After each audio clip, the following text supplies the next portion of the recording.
Next देखिए, निश्चिंद को सांद्रण करने की क्रियाविधि। क्या मैकेनिज्म रहता है जो फिल्ट्रेट होता है, निश्चिंद होता है, उसको ज्यादा कंसंट्रेट करने के लिए। तो देखिए, हम एनसीईआरटी से ही प्रूफ रीडिंग कर रहे हैं। स्तनधारी सांद्रित मूत्र का निर्माण करते हैं। कौन? स्तनधारी। स्तनधारियों के अंदर ये कैपेसिटी है कि वो कैसे सांद्रित मूत्र का उत्पादन करते हैं, मतलब कि ऐसे मूत्र का उत्पादन करेंगे जिसके अंदर जल की बहुत ज्यादा पुनर्वसन कर लिया जाएगा और जल की हानि बहुत कम होगी। तो बहुत अधिक कंसंट्रेट यूरिन का वो निर्माण करते हैं। इस कार्य में हेनले लूप और वासा रेक्टा महत्वपूर्ण भूमिका निभाते हैं। दोनों कौन? Henle loop. नेफ्रॉन का कौन सा भाग? Henle loop. और वासा रेक्टा, वासा रेक्टा याद है, जो धमनिका होती है, जो हेनले के लूप के चारों ओर समांतर चलती है और यू आकार की संरचना बनाती है। तो उस धमनिका को क्या बोलते हैं? वासा रेक्टा बोलते हैं। महत्वपूर्ण भूमिका निभाते हैं। हेनले लूप की दोनों भुजाओं में निश्चिंद का, हेनले लूप की दोनों भुजाओं में निश्चिंद का विपरीत दिशाओं में प्रवाह होता है। इसका मतलब समझिए, देखिए,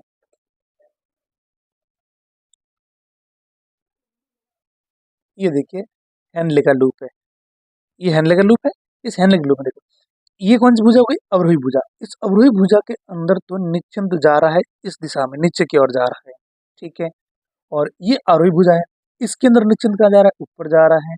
तो एक में नीचे जा रहा है और एक में ऊपर जा रहा है। तो इस प्रकार दोनों के अंदर विपरीत दिशाओं में, दोनों दिशाओं में विपरीत दिशाओं में निश्चिंत का प्रवाह हो रहा है। एक में इस तरफ और एक में इस तरफ। तो कैसा हो गया? एक दूसरे में विपरीत प्रवाह हो गया। तो उसी की बात ये कर रहा है।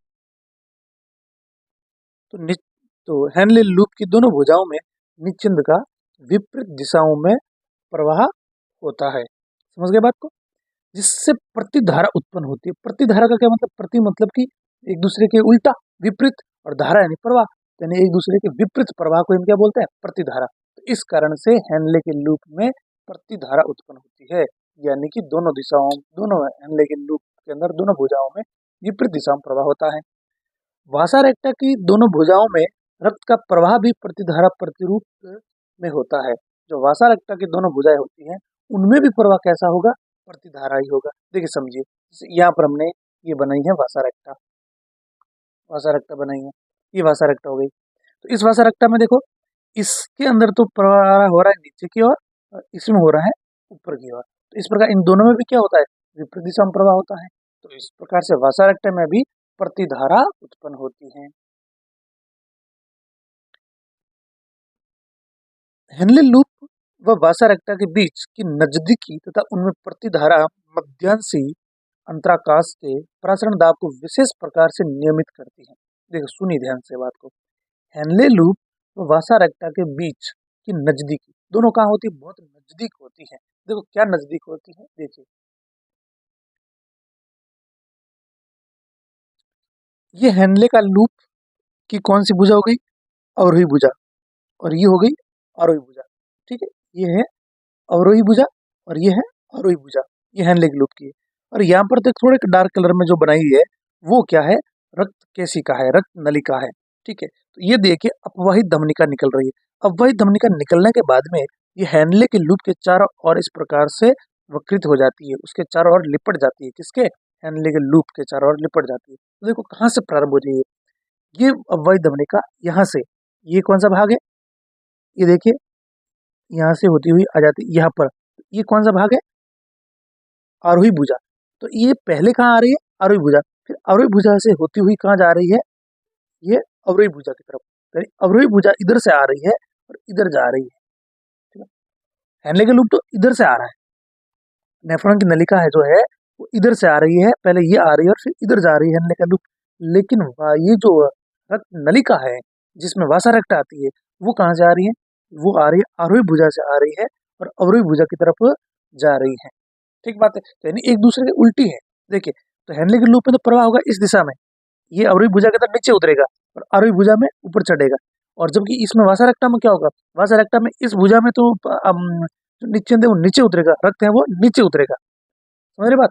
इस नीचे उतरेगा और इसमें जाएगा ऊपर। तो ये वासा रेक्टा की जो है, ये कौन सी होगी? वासा रेक्टा वाली। ये वासा रेक्टा की, वासा रेक्टा की रेक्टा की कौन सी अवरोही भुजा है। इस बात को समझ जाना, ये कौन सी है, अवरोही भुजा है, अवरोही भुजा है। इसके पास में हेनले लूप की तो आरोही भुजा है और वासा रेक्टा की अवरोही भुजा है। जबकि इधर देखिए, इधर ये हम यहाँ पर बना लेते हैं, ये क्या है, ये वासा रेक्टा की, वासा रेक्टा की, वासा रेक्टा की आरोही भुजा है।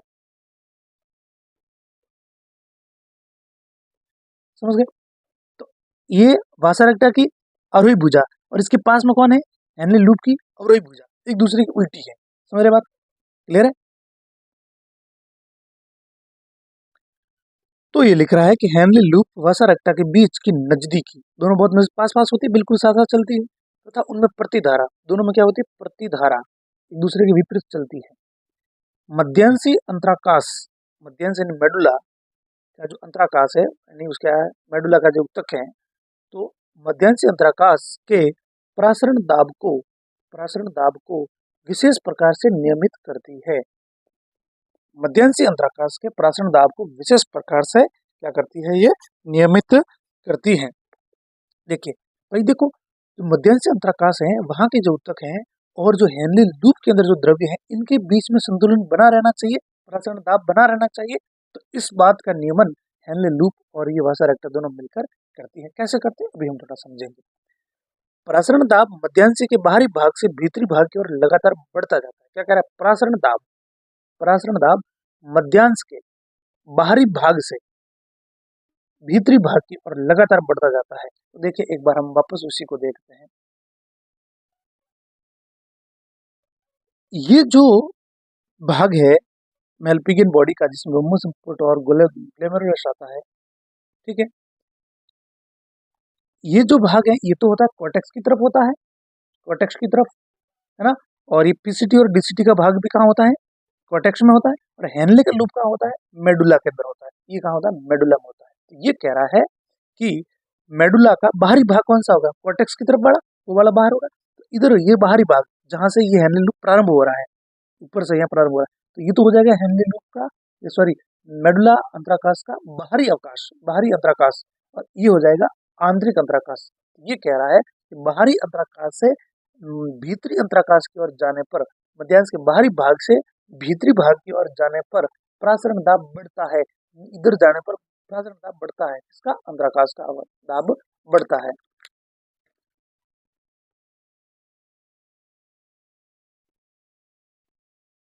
आगे देखिए, प्रासरण दाब मध्यांश के बाहरी भाग से भीतरी भाग की ओर लगातार बढ़ता जाता है, जैसे कि वलकुट की ओर 300, वलकुट की ओर कितना, 300, जो जहां से हेनले लूप प्रारंभ हो रहा है, उधर के 300 मिली ऑस्मोसिस पर लीटर। क्या पढ़ेंगे इसको, मिली ऑस्मोसिस, ऑस्मोसिस बोलते प्रासरण दाब। तो मिली ऑस्मोसिस पर लीटर से आंतरिक मध्यांश में लगभग 1200 मिली ऑस्मोसिस पर लीटर होता है। तो बाहरी भाग की तरफ, कॉर्टेक्स वाले भाग की तरफ तो 300 मिली ऑस्मोसिस पर लीटर, और आंतरिक भाग की ओर कितना होता है, 1200 मिली ऑस्मोसिस पर लीटर। तो बढ़ रहा है धीरे धीरे, 300 से 1200 तक बढ़ता जाता है। ये प्रवणता सोडियम क्लोराइड, ये प्रवणता सोडियम क्लोराइड व यूरिया के कारण बनती है। कौन सी, इसके ऊपर वाले भाग की तरफ 300, नीचे वाले भाग की तरफ 1200। तो ये जो प्रवणता बन रही है, ये जो दाब में परिवर्तन आ रहा है, ये मुख्यतः किसके कारण आता है, सोडियम क्लोराइड और यूरिया के कारण होता है। इनके जगह जगह पर क्या होता रहता है, इनका अवशोषण होता रहता है, इनकी वजह से ये प्राचीन दाब में परिवर्तन आता है, ये प्रवणता बनती है। NaCl का परिवहन हेनले लूप की, NaCl का परिवहन हेनले लूप, NaCl का परिवहन हेनले लूप की आरोही भुजा द्वारा होता है। NaCl का तो किसके द्वारा होता है, हेनले लूप की आरोही भुजा, ठीक है, हेनले लूप की आरोही भुजा कौन सी, जो डीसीटी की तरफ है, आरोही भुजा द्वारा होता है NaCl का, जिससे हेनले लूप की आरोही भुजा के साथ विनिमित किया जाता है। और इस NaCl को आरोही भुजा के साथ में विनिमित किया जाता है। एक मिनट समझेंगे इसको। सोडियम क्लोराइड अंतराकाश को वासा रेक्टा की आरोही भुजा द्वारा लौटा दिया जाता है। ये सोडियम क्लोराइड है NaCl, ये अंतराकाश को, जो मेडुला का अंतराकाश है, उसको वासा रेक्टा की आरोही भुजा द्वारा लौटा दिया जाता है। देखिए इसको, देखिए ये अपनी हो गई कौन सी भुजा, हेनले लूप की अवरोही भुजा। ये कौन सी हो गई, अवरोही भुजा, और ये कौन सी हो गई, आरोही भुजा। ठीक है, तो इस आरोही भुजा के द्वारा क्या करते हैं, सोडियम क्लोराइड का, NaCl का क्या करते हैं, अवशोषण करते हैं। तो NaCl कहाँ से लिया जा रहा है, आरोही भुजा से। अवरोही भुजा से किसी प्रकार का सोडियम क्लोराइड अवशोषण नहीं होता। हमने पढ़ा था कि जो अवरोही भुजा होती है वो जल के लिए पारगम्य, ये देखो जल का पारगम्य, अवरोही भुजा जल के लिए पारगम्य होती है और वैद्युत अपघट्यों के लिए अपारगम्य होती है। तो यहाँ पर देखो किसी प्रकार से विद्युत अपघट्यों का परिवहन यानी कि अवशोषण नहीं हो रहा है। ठीक है, और जो हेनली लूप की आरोही भुजा होती है वो विद्युत अपघट्यों के लिए क्या होती है, पारगम्य होती है। तो देखो इसमें से विद्युत अपघट्यों का क्या हो रहा है, लगातार ऊपर की ओर जाने पर लगातार क्या हो रहा है, अवशोषण हो रहा है, और जल का कोई अवशोषण यहाँ पर नहीं हो रहा है। ये बात ठीक है। तो आरोही भुजा से सोडियम क्लोराइड का अवशोषण होता है। ठीक है, और अब इसके पास पास क्या चल रही है, इसके पास पास चल रही है वासा रक्ता की भुजा। कौन सी, ये तो है हेनली लूप की आरोही भुजा, इसके पास पास चलती है क्या, वासा रक्ता की अवरोही भुजा। आरोही के पास में क्या चलेगी, क्योंकि इधर से आई थी वासा रक्ता, तो इधर से नीचे उतरेगी वासा रक्ता, तो वो वासा रक्ता क्या होगी, अवरोही भुजा होगी। तो हेनली लूप की आरोही भुजा के पास में चलती है वासा रक्ता की अवरोही अवरोही भुजा। तो देखो इसको हमने यहाँ पास में बनाया, ये रहा, ये क्या हो गई, हेनली लूप की अवरोही भुजा। ये कौन सी है, मैं यहाँ लिख देता हूँ, अवरोही भुजा, और ये कौन सी है, आरोही भुजा।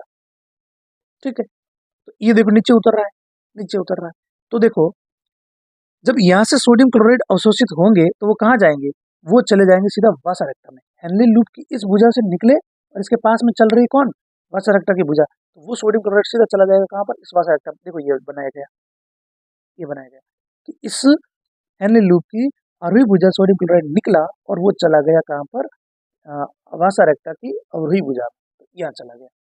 ठीक है, यहाँ चला गया और इसमें जा रहा है, ठीक बात है, इसमें जा रहा है और ये भुजा से नीचे उतरा, ऐसे घूमकर वापस जब ये भुजा कौन सी है, वासा रक्ता की अवरोही भुजा, ये किसके पास चलेगी, ये चलेगी इसके पास, ये हेनली लूप की अवरोही भुजा के पास चलेगी।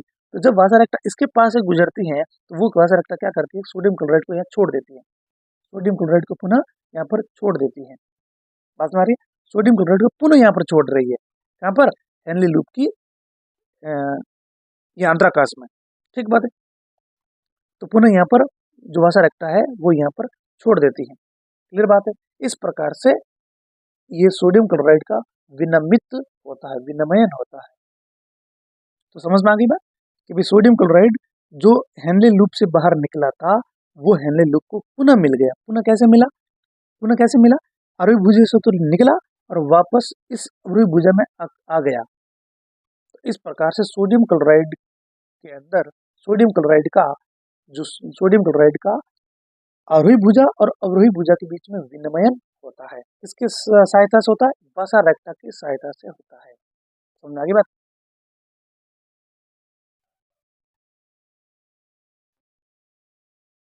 आगे देखिए, सोडियम क्लोराइड अंतराकाश को वसा रक्ता की आरोही भुजा द्वारा लौटा दिया जाता है। सोडियम क्लोराइड अंतराकाश को वसा रक्ता की आरोही भुजा द्वारा लौटा दिया जाता है। तो जो वसा रक्ता है वो अंतराकाश को पुनः सोडियम क्लोराइड लौटा देती है। इस प्रकार यूरिया की कुछ मात्रा हेनली लूप के पतले आरोही भाग में विसरण द्वारा प्रविष्ट होती है। ये कौन सा है, देखो संग्राहक नलिका से यूरिया निकला, संग्राहक नलिका से यूरिया निकला और वो कहाँ आ गया है, अंतराकाश में आ गया है। ठीक है, तो संग्राहक नलिका से जो यूरिया आ रहा है उसकी बात कर रहा है। इसी प्रकार यूरिया की कुछ मात्रा हेनली लूप के पतले आरोही भाग में नीचे वाले भाग की तरफ पतले आरोही भाग में विसरण द्वारा प्रविष्ट होती है। तो उस हेनली लूप की आरोही भुजा के अंदर यूरिया प्रविष्ट होती है। यूरिया आया कहाँ से, संग्राहक नलिका से आया। ठीक है, तो इसने लिया कहाँ से, हेनली लूप की आरोही भुजा ने कहाँ से लिया, अंतराकाश से लिया है। और अंतराकाश में कहाँ से आ रहा है, वो आ रहा है संग्राहक नलिका से। समझ रहे बात, संग्राहक नलिका से अंतराकाश में आया और अंतराकाश से हेनली लूप की आरोही भुजा में आया, पतले भाग में आया, जो संग्रह नलिका द्वारा अंतराकाश को पुनः लौटा दिया जाता है। इसने आगे फिर से लिख दिया कि ये यूरिया जो है वो संग्राहक नलिका द्वारा अंतराकाश में आ जाता है। ऊपर वर्णित पदार्थों का परिवहन हेनली लूप तथा वसा रक्ता की विशेष व्यवस्था द्वारा सुगम बनाया जाता है। तो ये जो पूरी घटना है वो हेनली लूप और वसा रक्ता की विशेष व्यवस्था, एक दूसरे की जो विपरीत व्यवस्था है, उस व्यवस्था के कारण ये कार्य हो रहा है। जिसे प्रतिधारा क्रियाविधि कहते हैं। प्रतिधारा क्रियाविधि कहते हैं क्यों? क्योंकि ये एक दूसरे के विपरीत दिशाओं में चलते हैं। बासा रेक्टा और हेनले लूप एक दूसरे के विपरीत दिशाओं में चलते हैं, इसलिए इसे क्या बोलते हैं? प्रतिधारा क्रियाविधि कहते हैं। ये क्रियाविधि मध्यांश के अंतराकाशी की प्रवणता को बनाए रखती है। ये क्रियाविधि मध्यांश के अंतराकाशी की प्रवणता को बनाए रखती है, इनके अंदर सांद्रता प्रवणता को बनाए रखती है। इस प्रकार की अंतराकाशीय प्रवणता संग्रह नलिका द्वारा जल के सहज अवशोषण में योगदान करती है। इस प्रकार की जो अंतराकाशीय प्रवणता है, यानी आयनों के जो सांद्रता में जो संतुलन है, ये संग्रह नलिका द्वारा जल के सहज अवशोषण में योगदान करती है। क्योंकि संग्रह नलिका भी क्या करती है? वो भी जल का अवशोषण करती है। तो इस पूरी घटना के कारण जो संग्रह नलिका है उसको भी जल अवशोषित करने में सहायता मिलती है और निश्चिंद को सांद्रण करती है। तो इस प्रकार लगातार निश्चिंद का सांद्रण होता जाता है। हेनले लूप के में भी जल का अवशोषण हुआ, है ना, डीसीटी में भी जल का अवशोषण हुआ, फिर संग्रह नलिका के अंदर भी जल का अवशोषण होता है। हमारे वृक्क हमारे निश्चिंद की अपेक्षा लगभग प्रारंभिक निश्चिंद की अपेक्षा, प्रारंभिक निश्चिंद कौन सा? जो वहां पर पीसीटी में बना था। तो हमारे वृक्क प्रारंभिक निश्चिंद की अपेक्षा लगभग 4 गुना अधिक सांद्र मूत्र उत्सर्जित करते हैं। ठीक है, ये निश्चित ही जल के ह्रास को रोकने की मुख्य क्रियाविधि है। इस प्रकार से जल को रोकने के लिए ये स्तनधारियों के अंदर बहुत महत्वपूर्ण क्रियाविधि चलती है, जिसे हम कहते हैं प्रतिधारा क्रियाविधि। एक बार वापस देख लीजिए संक्षेप में। यहाँ से निश्चिंद आ रहा है, ये पीसीटी वाला भाग है, यहाँ से निश्चिंद आ रहा है, तो यहाँ पर क्या प्रारंभ हो जाता है? जल का अवशोषण प्रारंभ हो जाता है। इसमें से जल का अवशोषण हो रहा है। तो देखो, जल का अगर अवशोषण हो रहा है तो इसके अंदर जल की क्या होती जाएगी? कमी होती जाएगी, और जल की कमी होती जाएगी, विद्युत अपघट्य उतने के उतने हैं अंदर, इस प्रकार से वहां पर सांद्रता बढ़ती जाएगी। तो देखो, ऊपर से नीचे की ओर जाने पर लगातार सांद्रता बढ़ रही है। क्यों बढ़ रही है? क्योंकि जल का अवशोषण हो जाता है, तो वहां जल की कमी हो रही है, विद्युत अपघट्यों की सांद्रता अपेक्षाकृत बढ़ रही है। ठीक है, तो इस प्रकार से वहां पर सांद्रता बढ़ रही है। तो लगातार 300 से 400, 600, 800 और नीचे आते आते तक यहाँ पर नेफ्रॉन के बिल्कुल इस बिंदु पर आते आते सांद्रता कितनी हो जाती है? 1200 मिली ऑस्मोसिस पर लीटर हो जाती है।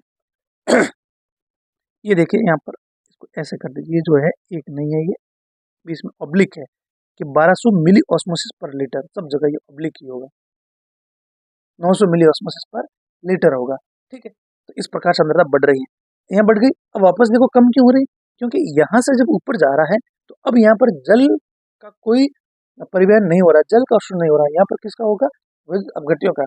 तो विद्युत अपघट्यों का इसमें से अवशोषण हो रहा है, विद्युत अपघट्यों का अवशोषण हो रहा है, तो विद्युत अपघट्यों की मात्रा कम होती जा रही है, और विद्युत अपघट्यों की मात्रा कम होती जाएगी तो निश्चन कैसा हो जाएगा? तनु हो जाएगा, इसलिए उसकी सांद्रता कम हो रही है। तो नीचे से ऊपर की ओर जाने पर लगातार विद्युत अपघट्यों का अवशोषण हो रहा है, जिसकी वजह से निश्चन तनु होता जाता है और सांद्रता कम होती जाती है। सांद्रता कम होती जाती है, तो 1200 से 900 हुई, 600 हुई, 400 हुई, और यहाँ पहुंचते पहुंचते पुनः कितनी हो जाती है? 300 हो जाती है। तो मध्यांश के बाहरी भाग के आसपास जो है वो सांद्रता कितनी होती है? 300 मिली ऑस्मोसिस पर लीटर होती है। ठीक है, और मध्यांश के बिल्कुल आंतरिक भाग